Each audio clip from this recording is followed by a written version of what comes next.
월요일 새벽 예배를 하나님 앞에 올려드리겠습니다. 레위기 25장 23절에서 28절까지의 말씀입니다.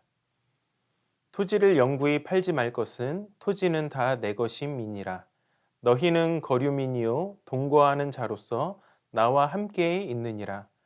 너희 기업에 온 땅에서 그 토지 무르기를 허락할지니 만일 내 형제가 가난하여 그의 기업 중에서 얼마를 팔았으면 그에게 가까운 기업 물을 자가 와서 그의 형제가 판 것을 물을 것이요 만일 그것을 물을 사람이 없고 자기가 부유하게 되어 물을 힘이 있으면 그 판 해를 계수하여 그 남은 값을 산 자에게 주고 자기의 소유지로 돌릴 것이니라. 그러나 자기가 물을 힘이 없으면 그 판 것이 희년에 이르기까지 산 자의 손에 있다가 희년에 이르러 돌아올지니 그것이 곧 기업으로 돌아갈 것이니라. 아멘. 레위기 25장은 안식년과 희년에 관한 규례를 다루고 있습니다. 이 율법을 주신 주된 목적은 채무자의 완전한 파산을 예방하는 데 있습니다. 구약 시대에 갚을 수 없는 빚을 진 사람은 어쩔 수 없이 토지를 팔거나 심지어는 자신의 개인적 자유를 팔아서 종이 되어야 했습니다. 돈이 없어서 토지를 팔거나 개인의 자유를 팔아 종이 되고 마는 이러한 과정이 방치되면 어떠한 일이 일어나게 될까요? 부유한 사람은 더욱 부유해지고 가난한 사람은 더욱 가난해지는 사회적 양극화로 인해서 분열이 일어나게 될 것입니다. 실제로 이러한 일들이 일어났고 이스라엘도 예외가 아니었습니다. 성경의 지리를 연구하는 고고학자들은 주거지, 그러니까 사람들이 집을 짓고 살았던 곳의 건축 구조를 기초로 연구를 했습니다. 그 결과 이스라엘이 초기에는 평등주의 사회를 이루었지만 왕정 시기가 되자 부자와 가난한 자의 간격이 크게 벌어졌다는 것을 발견했습니다. 부자의 집은 가난한 자의 집이 뒤죽박죽 몰려있는 지역이 아닌 다른 지역에 더 크고 더 좋게 지어졌던 것입니다. 우리가 사는 현대도 그렇지 않습니까? 가난한 달동네일수록 한 지붕 안에 다세대가 살고 부자 동네일수록 커다랗고 넓은 정원이 있는 집에 살게 됩니다. 레위기 25장은 어느 누구도 자기 자신이나 토지를 영원히 파는 것을 금합니다. 만약 가난하여서 자기 자신의 자유를 팔아 종이 되거나 토지를 팔더라도 50년마다 돌아오는 희년에 이 모든 것을 해방시켜 자유를 주어야 했습니다. 그래서 구약시대의 토지법은 소유권을 사고 파는 개념이 아니었습니다. 정확히 말하자면 희년의 때까지 토지를 임대하는 땅의 경작권을 사고 파는 개념이었습니다. 만약에 어떤 사람이 희년 다음 해에 파산을 했다고 하면 친족이 그것을 속량할 수 없으면 그는 나머지 49년간 종이 되어야 했습니다. 그러나 희년 주기가 가까이 왔을 때 파산한다면 해방을 기다리는 기간은 그만큼 짧아졌겠죠. 우리 인간의 기본적인 수명을 생각해 보았을 때 어떤 사람이든 평생에 한 번은 과거의 빚을 청산하고 새 출발을 할 수 있는 기회가 있었던 것입니다. 누구나 새 출발을 할 기회를 가졌던 것이죠. 부자는 지난 49년 동안 취득했던 토지와 종을 내놓고 자유하게 해야 했고, 가난한 자들은 자신들의 토지와 자유를 회복했다는 것입니다. 이 희년 제도를 통해서 우리는 강한 자만이 살아남는 고대 약육강식의 사회에서 가난한 자를 돌보시는 하나님의 긍휼을 보게 됩니다. 나아가 우리는 이 희년의 제도를 통해서 죄의 포로로 살고 있던 우리를 자유케 하신 예수님의 구원의 사역을 떠올리게 됩니다. 누가복음 4장 18절과 19절은 이렇게 말씀하고 있습니다. 나를 보내사 포로된 자에게 자유를, 눈먼 자에게 다시 보게 함을 전파하며 눌린 자를 자유롭게 하고 주의 은혜의 해를 전파하게 하려 하심이라 하였더라. 이사야서 61장 1절을 인용한 이 말씀에서 자유라고 하는 말은 레위기 25장 10절에서 발견되는 자유와 같은 단어입니다. 그러므로 주의 은혜의 해에 대한 말씀은 희년 제도의 영향을 받은 말씀으로 볼 수 있다는 것이죠. 이 희년 제도의 영향을 받은 이사야가 이사야서 61장에 그렇게 기록을 했고 이것을 예수님께서 인용하셨다는 것입니다. 메시아 시대는 포로된 자에게 자유를 주고 눌린 자를 자유롭게 하는 시대입니다. 메시아 시대는 예수님의 초림으로 시작이 되었고 예수님의 재림으로 완성이 되게 됩니다. 죄의 포로로 살아가던 우리를 자유케 하셔서 희년의 기쁨을 주신 그 예수님께 감사할 수 있는 우리 모두가 될 수 있기를 바랍니다. 나아가서 주의 은혜의 해, 즉 자유케 하시는 주님의 은혜를 전파하실 수 있는 저와 여러분이 될 수 있기를 축복합니다. 이것이 희년에 담긴 중요한 신학적인 원리입니다. 나아가 우리는 오늘 읽은 기업 물음을 통해서도 기업 물을 자가 되신 예수님의 구원 사역을 발견하게 됩니다.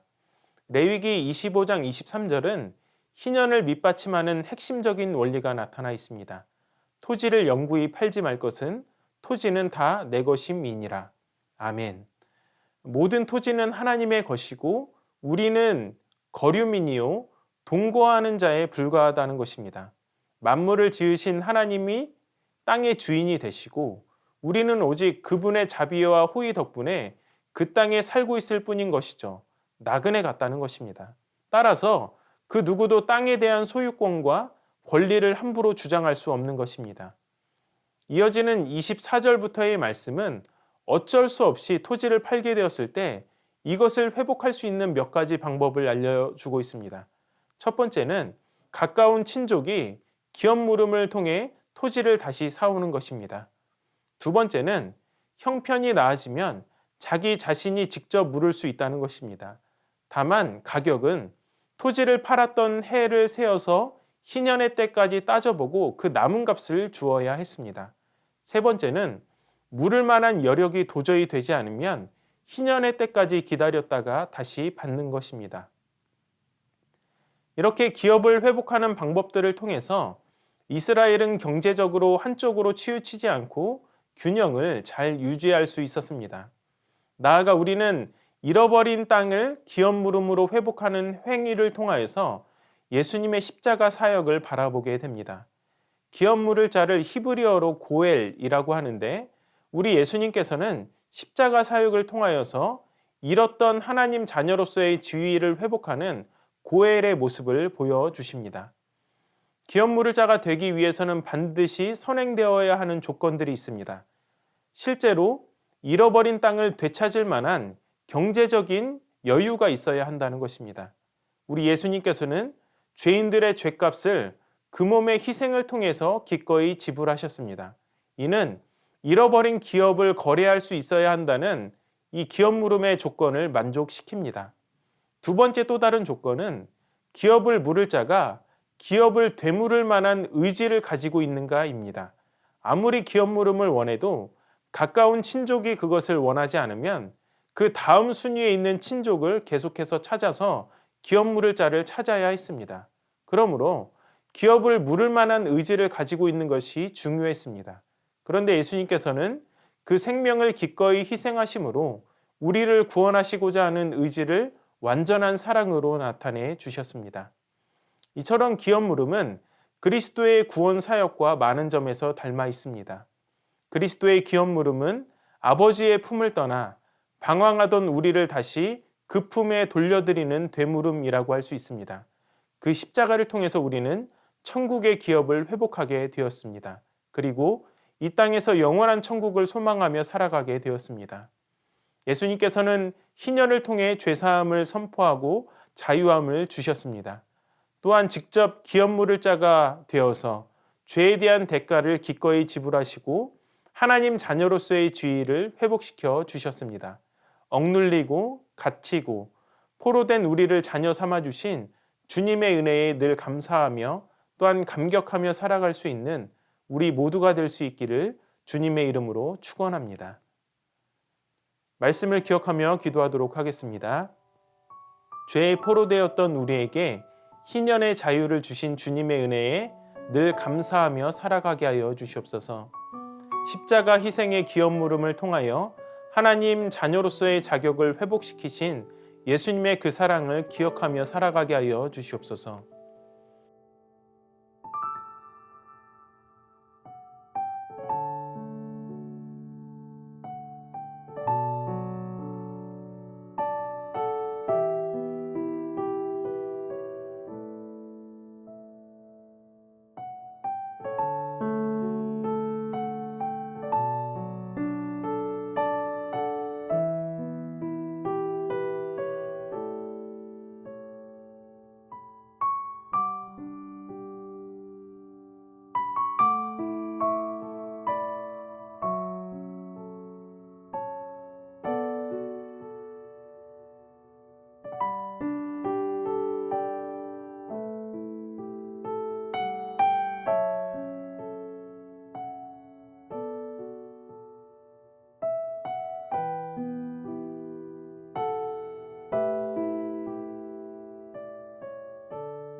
나라와 열방을 위해서 기도하도록 하겠습니다. 폭우로 인하여 피해를 당하고 가족을 잃은 슬픔을 당한 국민들을 위로하여 주시고 일상으로의 회복이 빨리 이루어지게 하여 주시옵소서. 전쟁, 인플레이션, 전염병 등으로 고통받고 있는 열방에 긍휼을 베풀어 주시옵소서.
교회를 위해서 기도합니다. 담임 목사님 늘 성령 충만하게 하여 주시고 사역 위에 성령의 기름 부으심이 충만하게 하옵소서. 청결팀과 식당 봉사팀을 모집하고 있습니다. 기꺼이 헌신할 수 있는 그러한 일꾼들을 보내주시옵소서.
선교사님들과 환우들을 위해서 기도하도록 하겠습니다. 오늘은 카자흐스탄 염창렬 정선미 선교사님을 위해서 기도하도록 하겠습니다. 우리 정선미 선교사님과 딸들 가은, 희정, 다혜가 코로나로 인하여서 연약해진 건강들이 온전히 회복되고 영육간에 강건할 수 있도록 사랑의 빚을 받게 된 우리가 그 사랑을 이 땅에 온전히 흘려보낼 수 있도록 현재 언어 공부의 지혜와 총명을 부어주시도록 또한 기도하고 있는 영혼들이 모두 예수님을 영접할 수 있도록 8월에 있는 팀 모임 행사가 형통케 되도록 우리 가정을 위해 기도해 주시고 생각해 주시는 모든 분들이 여름을 무탈하고 형통하게 보낼 수 있도록 문현자 권사님, 권호순 권사님, 이민환 권사님, 추명우 성도님, 추승민 형제님, 이춘실 집사님, 김인혜 집사님, 최혁기 성도님, 이길태 집사님, 김찬준 집사님, 김영자 권사님, 정승군 권사님, 김봉남 권사님, 김광순 집사님, 박문천 집사님, 노성빈 형제, 최혜랑 집사님 아버님, 이 시간 선교사님들과 환우들을 위해서 기도하시고 개인의 기도로 하나님 앞에 나아가도록 하겠습니다.